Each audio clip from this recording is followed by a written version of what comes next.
Today's installment is helping children to get their work done on time. Uh, One of the things that obviously is central to homeschooling is having children that will do their work and do it within a certain time frame. These are ideas that are kind of like a checklist because, in my opinion, again, we're not just looking for how to solve the situation of getting a child to complete one particular task or their work that day. We're looking at a bigger picture of why isn't the child completing their work, not why did it not happen this particular day. Because obviously if it just happened once, you probably wouldn't be that worried about it.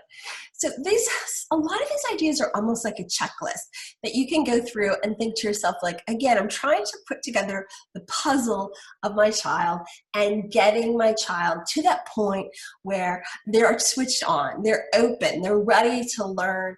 Everything is coming in, or they're going to meet it all halfway. So the first step is, of course, to look through that checklist and listen to ideas about it. And then I also have some techniques. Some of these may seem to you like, oh, it's an aha moment.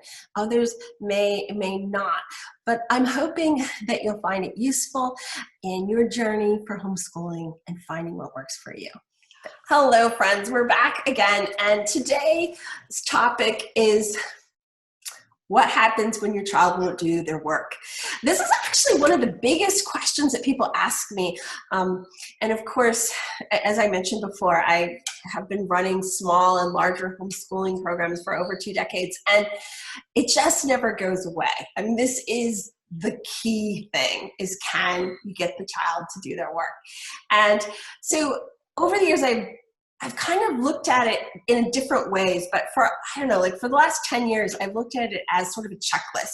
And I think that the wrong way to look at it is the short term. There's going to be people who play the short-term game. And the short-term game is, hey, I notice if I yell at this child, I can get them to do the work. Or I notice that if I threaten this kid, I can get them to do the work. But that is the short game. You may get your child to do work in the short term, but the long term of making homeschooling work, whether you've got a month because of COVID, or if you want to do this through high school, is to develop a situation where you have that mutual respect and mutual love. And I never like to make generalizations, but a lot of times the bonding of the parent and the child is the thing that's going to make homeschooling successful. And I think it's probably the main reason people keep homeschooling, is that you want that bond with your child. You want that time with your child. You want that quality relationship and that beauty and that depth. And so to get that, you have to play the long game, I think. And the long game is the positive game. And so the first thing I always do is, I ask people when they say, my child just won't do their work. And by the way, I don't want to set this up like I never had a child that wouldn't do their work either. I've had that problem for a day or for a week or longer term. So certainly I'm not trying to say, oh, there's other people I knew who had this problem. Like, yes, I've had this problem myself. But so think of it almost as a checklist. It's almost like a puzzle of what is the reason your child won't do their work. So rather than, if I threw a glass, would I get people's attention? No, that's not at all what this is about. What this is about is starting and trying to figure out first, is there some reason that the child is not going to do their work? And so one of the first easy fixes is the physical environment. So, what is the situation? Is your child's chair comfortable, or does it constantly make a squeaking noise? Is the room the right temperature? Is there a situation where the child is constantly looking at their phone or on their phone? And although controversial, I'm really a big fan that kids until high school should not have their phone while they're doing their work. I just feel like that's a key thing. It's just so distracting to a child. So in my mind, when you do your opening at the beginning of the day, you're also doing that, and here's the box for the phone, just like people would do in a school, I guess. By high school, that's kind of a different situation. The other thing is there too much noise? Particularly if you have a child that's new to homeschooling, and as we've mentioned before, teach a very large homeschooling program. Every year we have people who come in new to homeschooling. Sometimes it's because of a parent is sick, the child is sick, the parent has a work situation where they want to see more of their child, whatever the situation is. Lots of people come in new to homeschooling and they really are sensitive to noise. So sometimes earplugs are better if your house is really noisy. I still stand by my original tips that I'm not a fan of having the child go off and homeschool by themselves somewhere that you don't know what's happening, but earplugs can really work. And I know I shouldn't tell this story because, of course, we probably should just go through this long thing, but a funny story about homeschoolers is one of the times my children took their SAT, it turned out, this was in Kalamazoo, Michigan, that there was this really loud distraction going on outside. I can no longer recall if it was construction or were they cutting the lawn. I don't exactly remember. But many people fled the scene. Parents were upset. But the proctors kept saying, look, there are still 8 kids here who sat through and completely finished the SAT.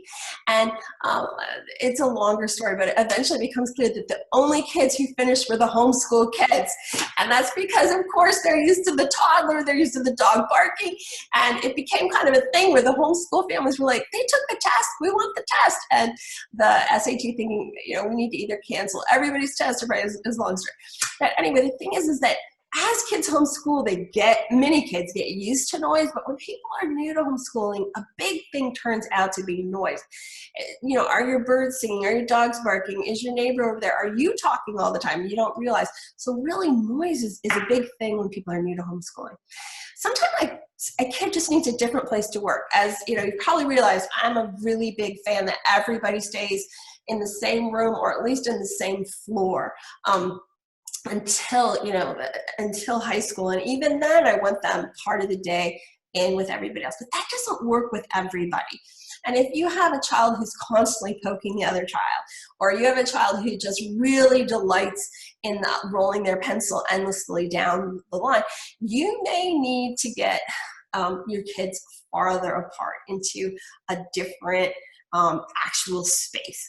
The other thing that is part of the physical environment is unrealistic expectations. Are you expecting your child to accomplish like amazing things with no help or no breaks? And the other thing is, does your child just need more exercise? Do they need to get out more? Sometimes we give people breaks, but they're not large motor breaks. Particularly with high school students, it's easy to forget that they still need to walk around.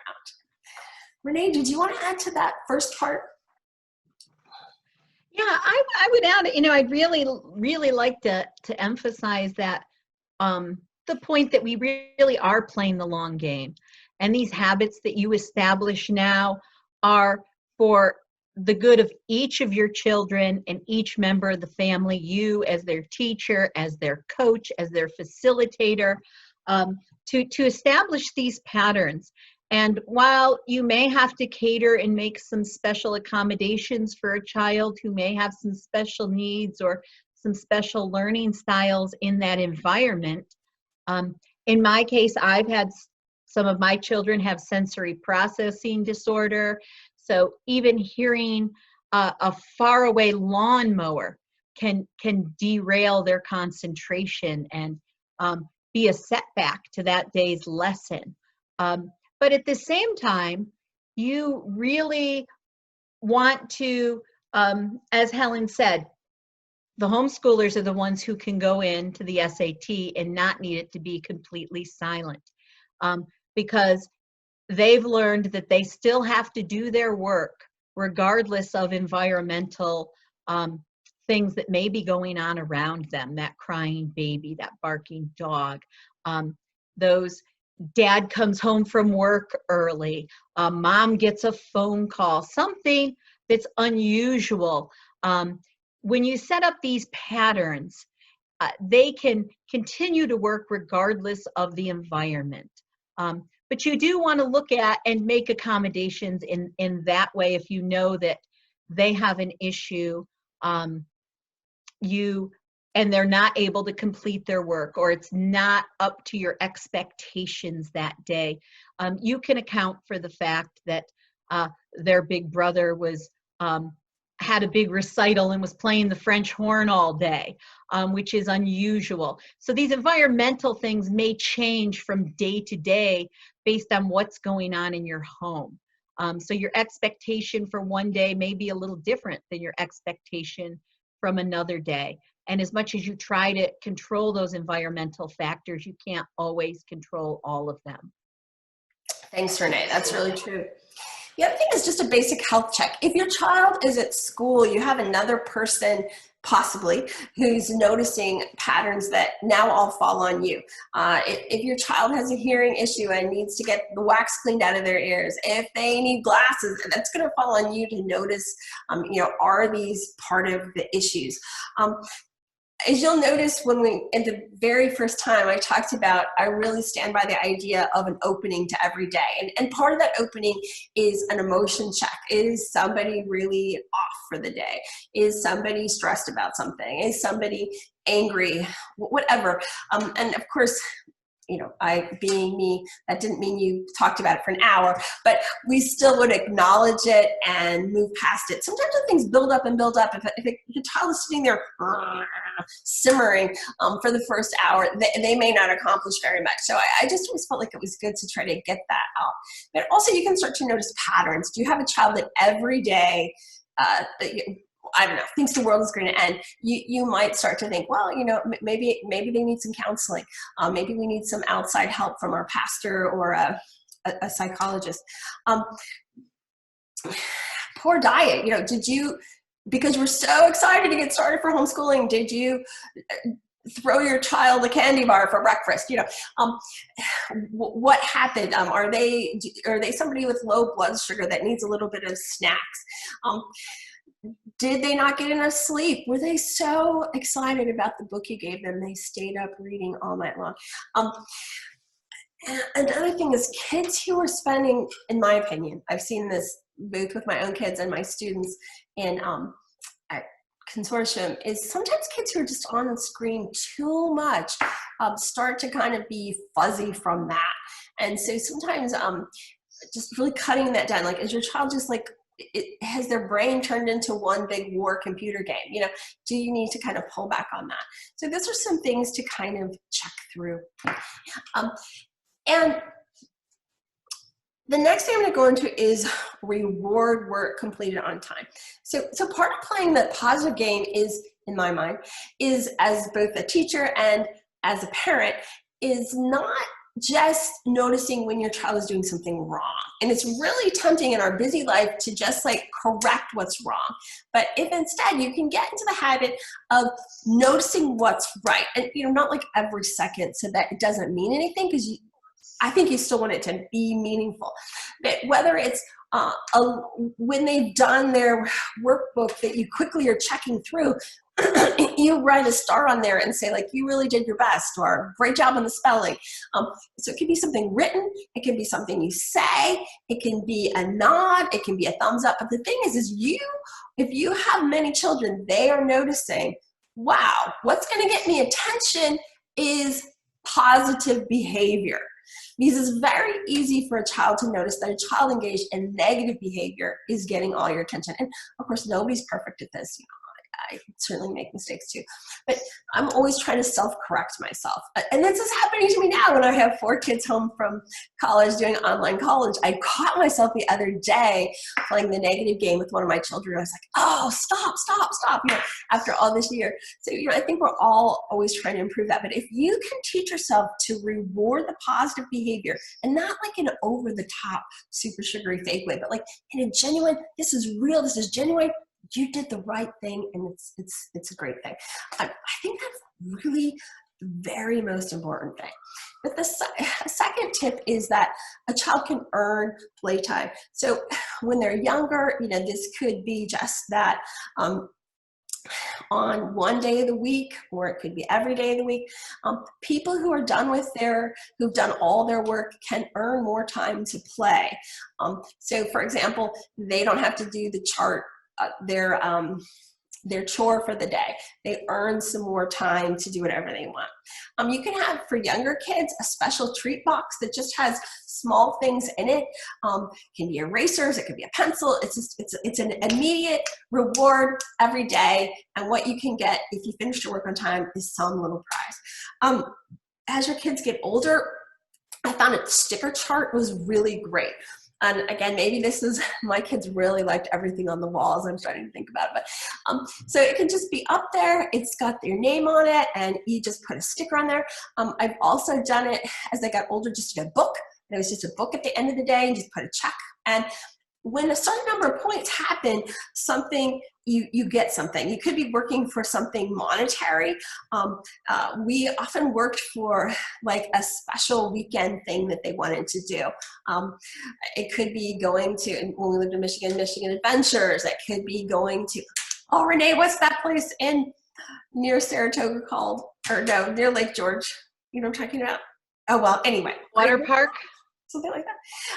It could be something like that they're working towards. And they also could be working towards, we'd have periods where we'd like, once you get a certain number of points, what you get to do is you get to go on a date with mom or dad. It's just you, and we're going to go to the park. We're going to go to the movie. Maybe this is only really great if you have a lot of children in your family. I don't know.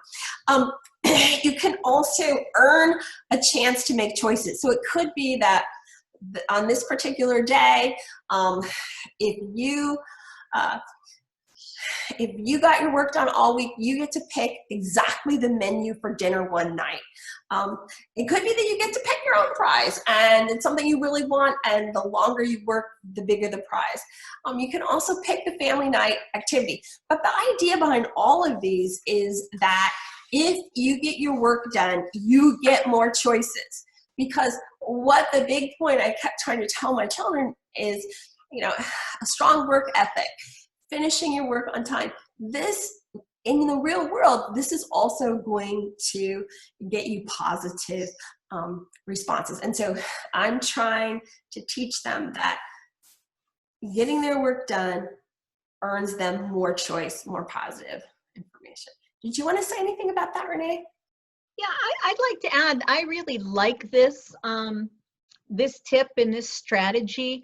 Giving a reward or a prize for a job that's completed and completed satisfactorily gives that child a sense that they've earned something.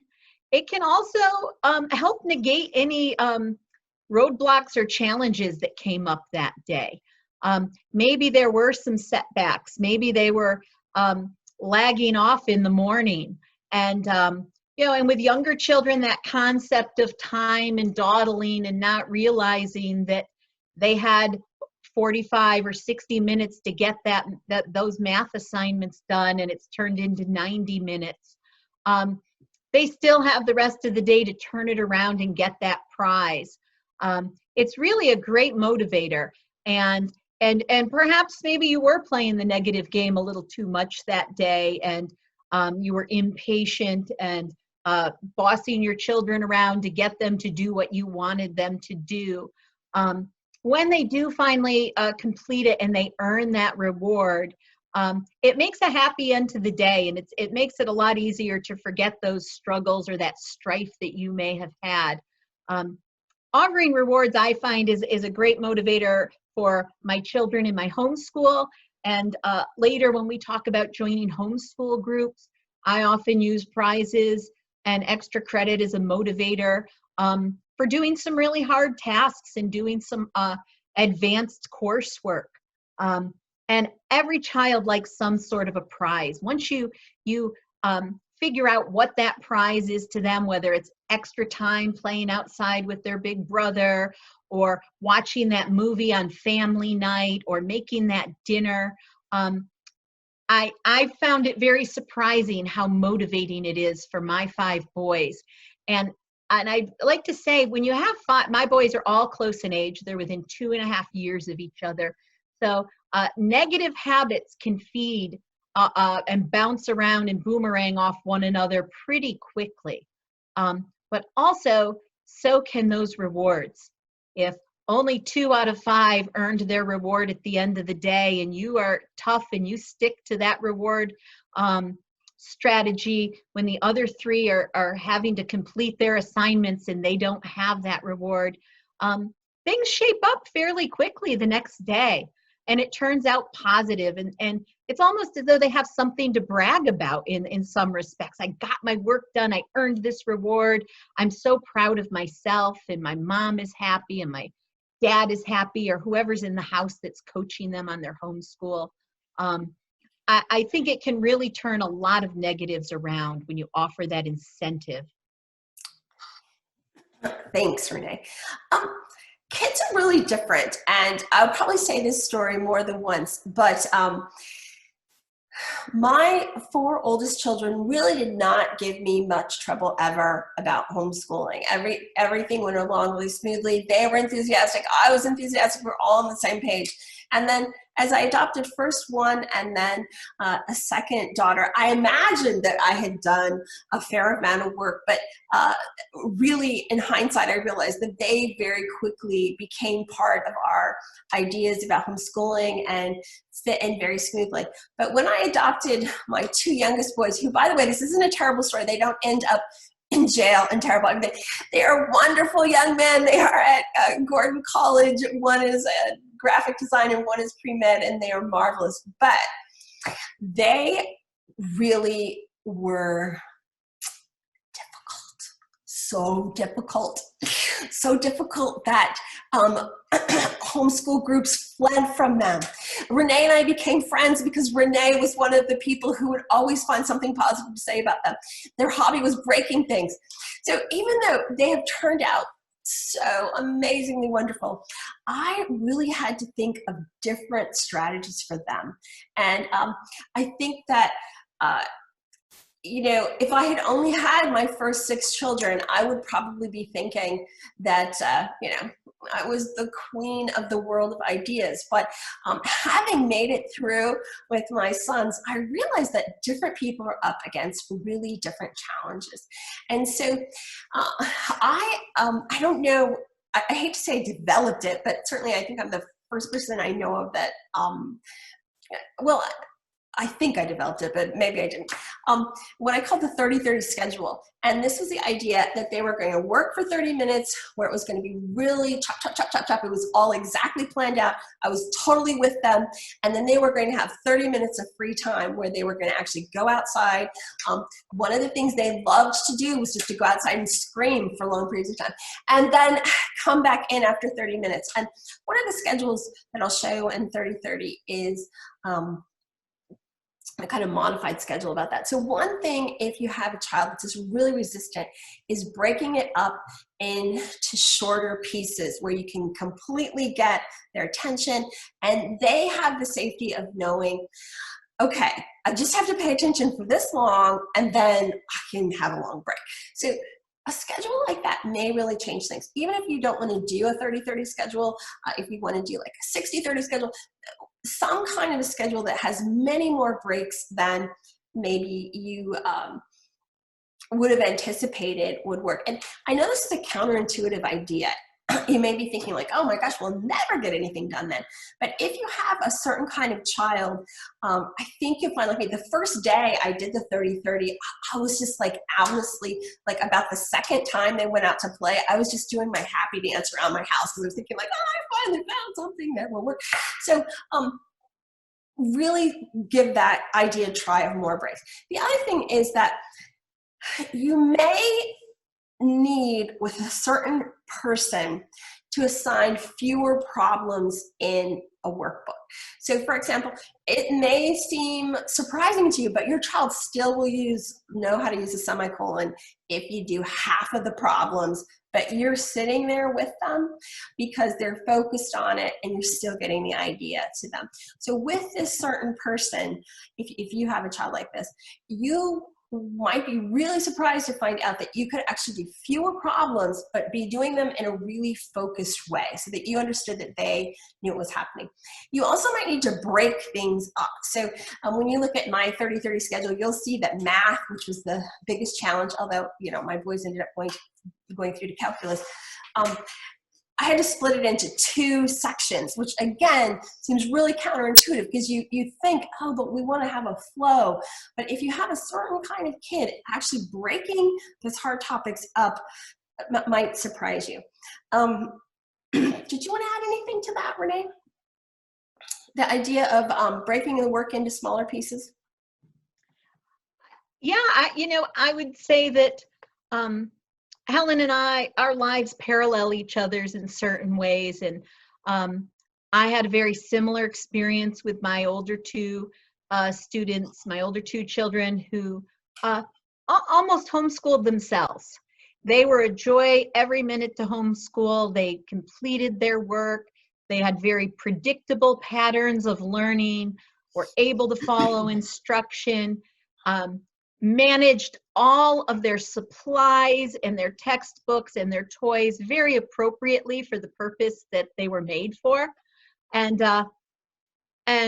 I may have also thought I was the best homeschooler in the world until I was confronted with a big hurdle of having 5 boys come into our family with various different learning styles and learning adaptability to their environment and to their scheduling.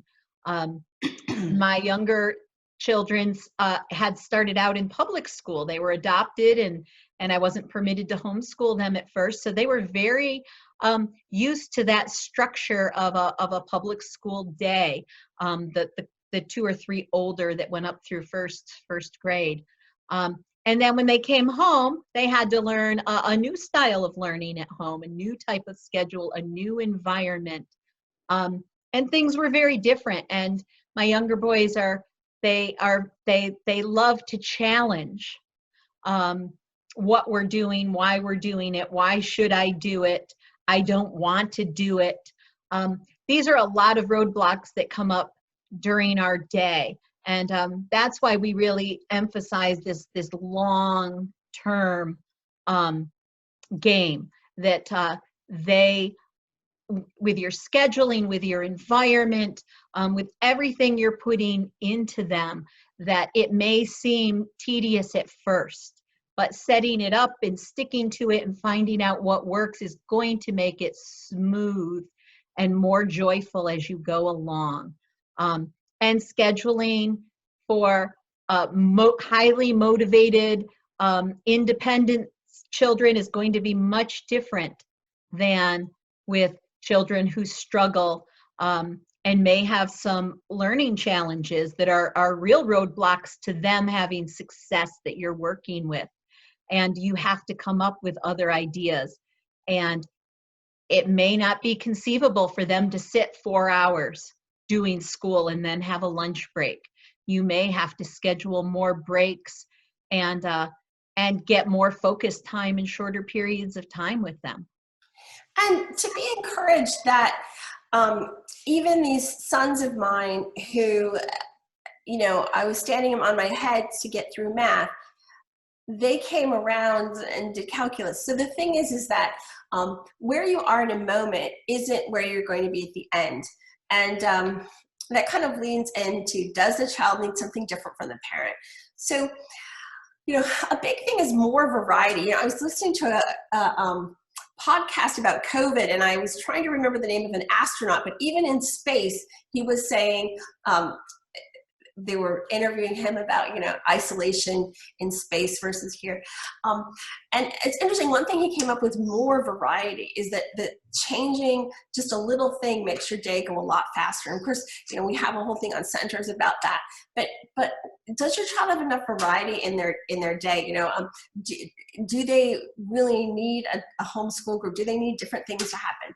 Do they need more joy? So one thing that can happen in homeschooling is we forget that we started it for joy, not to finish this, and this, and this. And so, just put little pieces of joy in your child's day are important. I've talked about opening with a joke. It could be that you're going to surprise them, and when they thought nothing was going to happen, you're going to have bubbles, whatever. But finding more things that you can do hands-on, including different voices. There's a lot of things that can bring more joy in, and a little joy kind of goes a long way. Sometimes kids actually need more structure. They need more from you. They need you to be able to help them structure their day. And, this all goes back into scheduling, which is a whole other topic. So I don't want to talk about that too much. I hate to bring this up because, of course, it's really easy in homeschooling to be constantly changing curriculum, which is never a good idea. But a different curriculum can really be a big thing.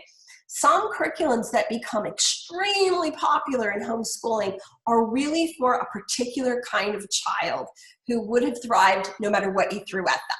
A child who was already very, anyway. So you may need to do a little bit of work finding a curriculum for a certain kind of child so that it's not overwhelming to them, so it seems fresh to them, so that it's something that they want to do.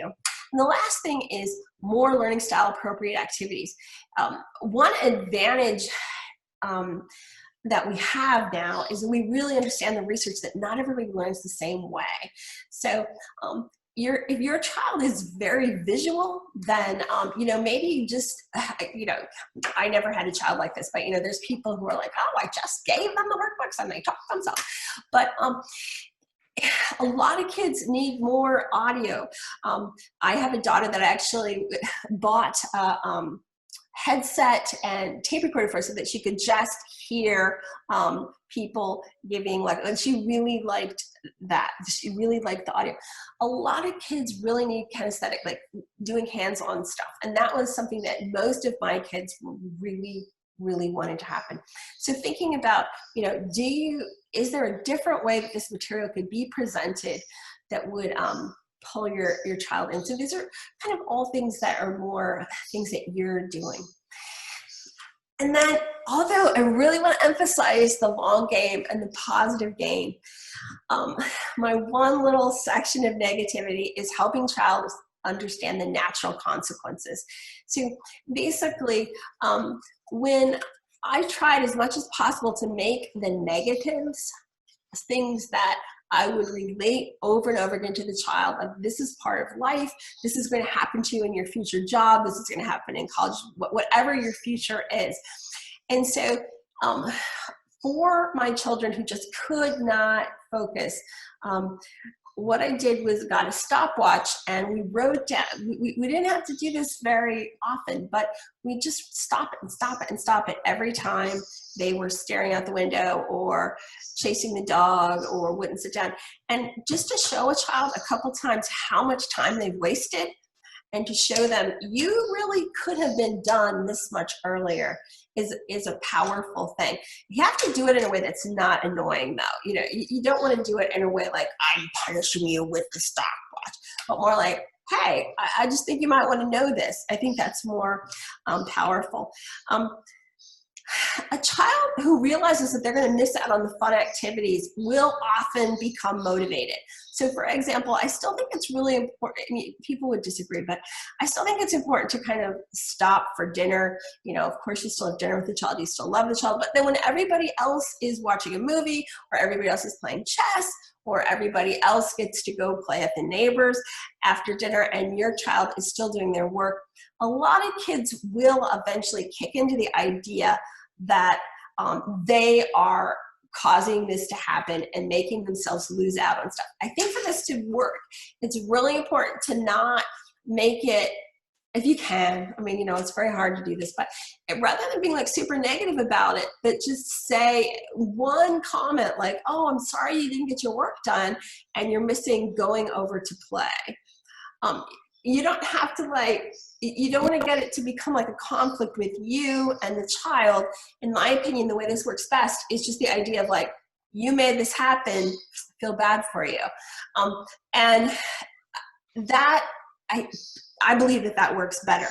The other thing is you can just point out to the child that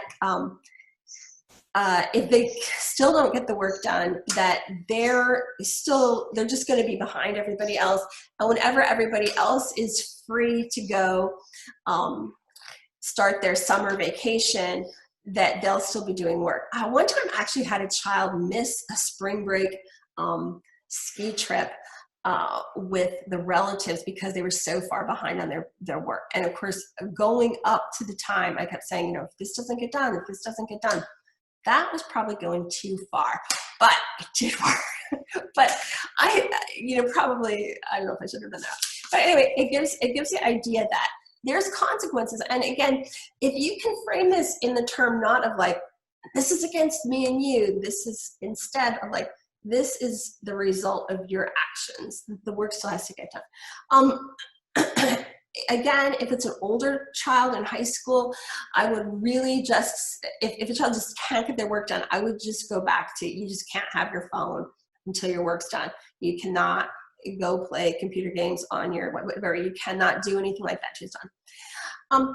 If you notice that your child is not getting their work done and what they're wanting to do is to get that negative attention or drama, you need to make sure that in my opinion, when your child is doing work and everybody else is done having a good time, that they're doing their work somewhere away from everybody else having a good time. Because it's really easy for that child to try to poison the pot if everybody else is just trying to have a nice family time and that person is so if they have to do that work away from everybody else so that the negative attention thing doesn't happen, that can be really important. I think that when kids stop doing their work or won't do their work, it's really easy, I've seen over and over in parents that I've counseled, for it to become a power struggle and parents to think of it like they won, the child won, or I won. And that just never goes anywhere good.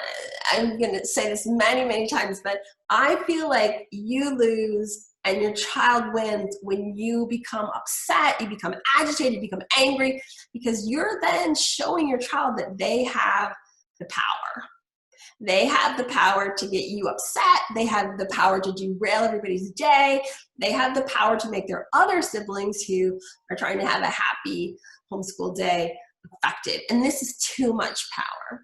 So it's really important, I think, to never, okay, everybody's probably going to do this sometime, but as little as possible, do not let that happen. Stay calm. Don't let it become a power struggle.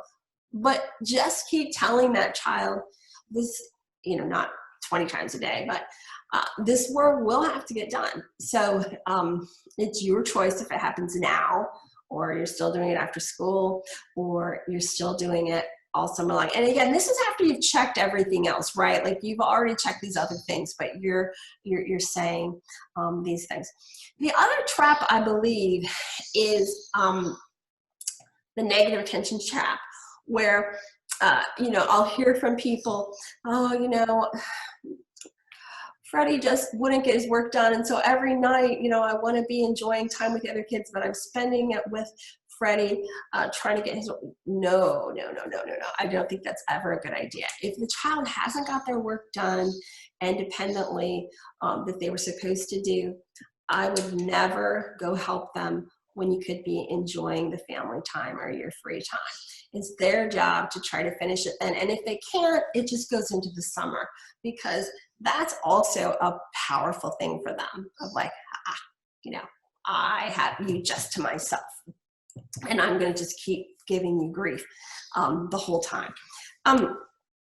So again, a really big thing that Renee and I both talk about is is make sure, and you sometimes have to recheck that you're promoting that we're all on the same team vibe. So even if you're saying to your child, you know, you're going to have to work into the summer, you're saying it in a way like, because I want you to finish your work and I want you to be successful in your life, and I can't live with myself if you don't make it to calculus. You know, whatever your thing is that you are saying is a saying of like, because we're all on the same team, I want the best for you, not because I want to make you do exactly what I say. So then let's try some other things. Sometimes it turns out, especially when people are new to homeschooling, that the child actually doesn't understand the material. And whether, there's a lot of reasons that could happen. But if you're saying the same thing over and over, and it just really seems like your child generally doesn't get it, then sometimes other voices are what you need. So you could, you know, if it turns out that you get to a point in Algebra 1 where, you know, it's just not happening, there's so many really great free videos that you can look in, and your child can, you know, another person may be explaining it in a different way, and your child will be like, oh, got it. A tutor, whether this is somebody that you know or somebody that you hire, can really make a difference. For 3 of my younger children, you know, private tutors really made a big difference.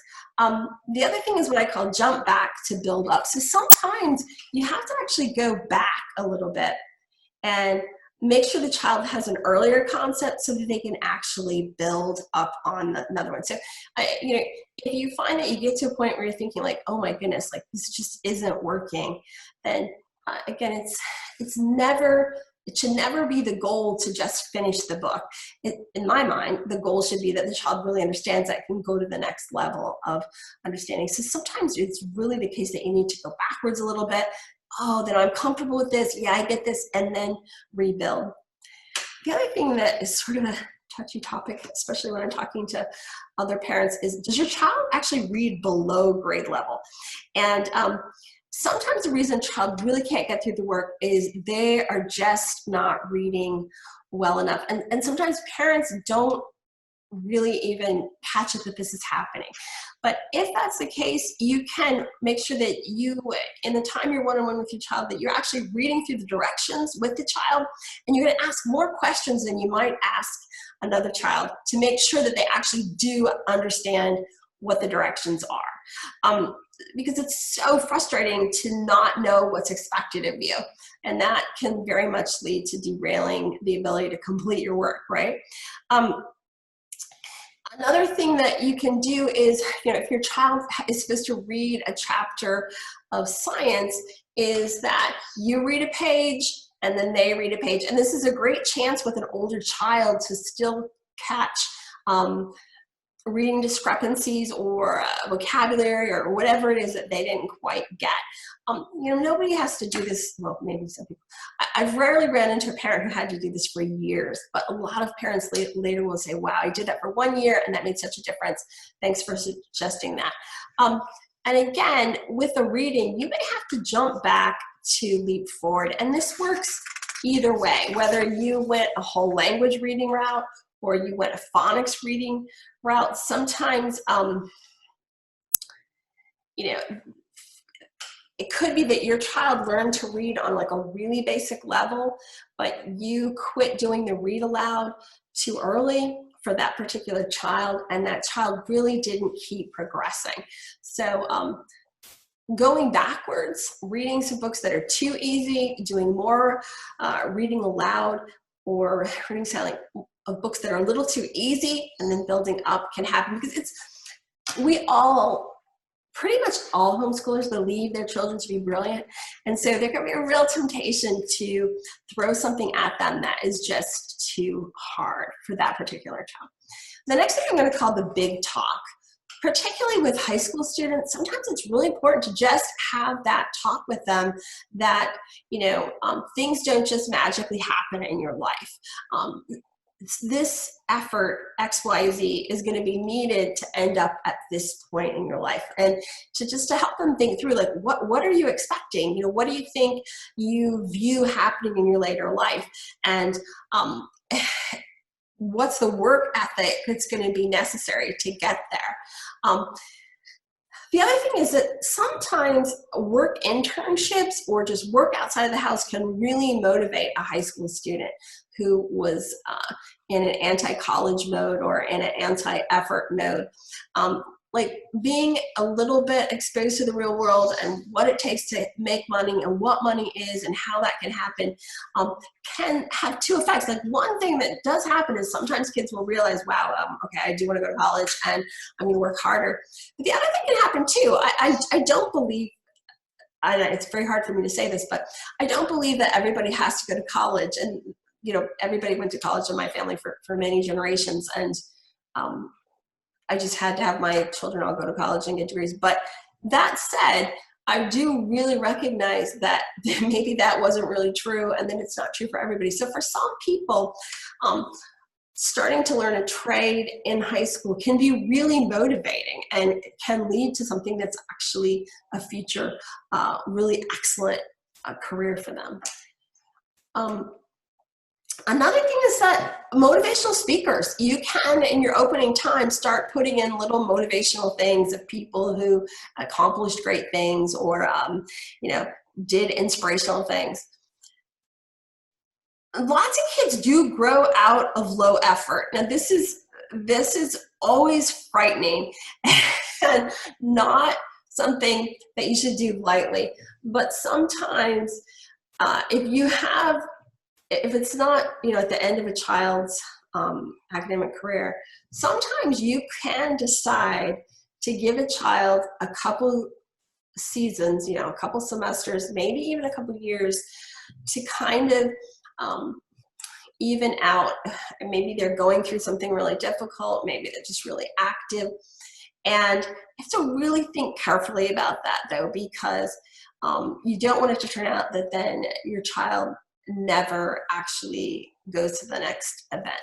But sometimes really surprising things happening. So going back to the math, when my two younger boys were finishing 9th grade, no, that's not true. I think halfway through 10th grade, they were still in Algebra 1. And what we were doing is they were going to a tutor, and I told the tutor, like, they just cannot be motivated to do the homework at home. And, in New York, all you have to do is get through Algebra 1. So I said, if it takes 4 years, just sit there with them. And while they're actually with you, have them do the algebra, because I don't know, I just reached a morning. I went into my husband and I said, I can never teach those boys math again, ever. My husband said, what? I said, this is just the way it is. Never again. So, we realized how to, rearrange things so that we could pay for this math tutoring. That said, I kept saying to them, if you only finish Algebra 1, that's your choice, but you're changing the number of choices you have in college. So partway through 10th grade, my sons decided that they wanted to do different careers. And particularly my one son said, I really think I want to be a physician. And I said, well, you're going to have to finish calculus. But in 2.5 years, they did all of that math. So I had a tutor that was working with them and said, that's a piece. Like, I could not have done that myself. And they went all through calculus, and he's doing calculus in college. So the thing is sometimes but by waiting until he was self-motivated, by waiting until he was like, I am going to do this, it could happen. I know of another student of mine who didn't make that decision until they were in college, that they wanted to be an engineer, and they'd only done Algebra 1. And so it took them longer to get an engineering degree, because once they got in college, they were suddenly motivated and they had to do a bunch of math. So sometimes that can happen. But you gotta be really careful, because you want to be sure that you're at least at the minimum point. So For example, even if it took them 4 years, I knew that I could get them through Algebra 1. I wouldn't have done that if they were at 5th grade math. You need to be careful with that, but it can be really powerful to wait until the child is just really ready. Another thing is to ask your child, what would it take for you to do your work? And consider what they say. Sometimes people find out that their children really do not want to go to college or do not want to do their work. Other times people find out that some really pretty small thing is going to make it so their child will do their work. And so I think it's worth thinking that through. The next thing to think through is, and we wanted to give this program for everybody who wants to homeschool, but to really think about a homeschool program, because virtually all homeschoolers somewhere between junior high and high school start attending a homeschool program or online classes. And so many voices is something I always wanted for my children. And so a lot of times making the decision that you are going to only homeschool part of the things that your children do can really change their enthusiasm level. So it could be that your child takes a class at college or does an online thing, and then that motivates them to still do partly homeschooling. Other people are going to find out that what really works is to do more like an online remote schooling for their child. Homeschooling at its best is probably not only hearing from the parents. So for a number of students, it's not necessarily that you need to just quit homeschooling. It's maybe that your child needs more voices. So in this case, you might want to consider more online classes. You might want to consider whatever homeschool program your child is in, hopefully it's a really high quality program, that you have your student taking even more classes from other people so that they're hearing more voices, they're having more teachers. Or, not to put too fine a point on it, for some students, it could be that at least for a season, having someone else acting sort of as a teacher role and you become more a support role might just really be the thing to sort of ease tensions, ease your child into, through a particular situation. And another thing is, there's going to be a number of homeschoolers that will start college early. So sometimes those classes can act as a bridge into that. So today we've gone over many ways, many possibilities to work with a child who's just not getting their work done in a timely manner. If you just take away one thing from this, I hope you take away the idea of playing that long game, of keeping those positive family relationships, of motivating your child through mutual respect and making it interesting and engaging and trying to pull your child in. Once you get into the negative game, once you get into the power struggle, it becomes much harder to pull your way out. And so we've all heard an ounce of prevention is worth a pound of cure, right? I found over and over again, if I can talk to families before they get to the point where they're just feeling that things are really tense, it's much easier to pull back. If you've got to the point where things are just really become a power struggle, you might even want to consider taking a break. Take a break for a week where you just do fun things, and then at the end you say, we're going to kind of reset. We're going to push the reset button on this, and we're going to start playing the long game. We're going to start a different kind of homeschooling, whatever you want to call it. I hope that this will really help you, and I hope it will encourage you. And know that those of us who've homeschooled for decades know that there's seasons. Just whatever your job is, there's no life situation where every day is, flowers and sunshine running through the roses, right? There's always going to be seasons that are harder, days that are harder. Life is like this. So why would homeschooling be any different? But with good planning, with the right attitude, you can make it through these times and keep going. Thank you.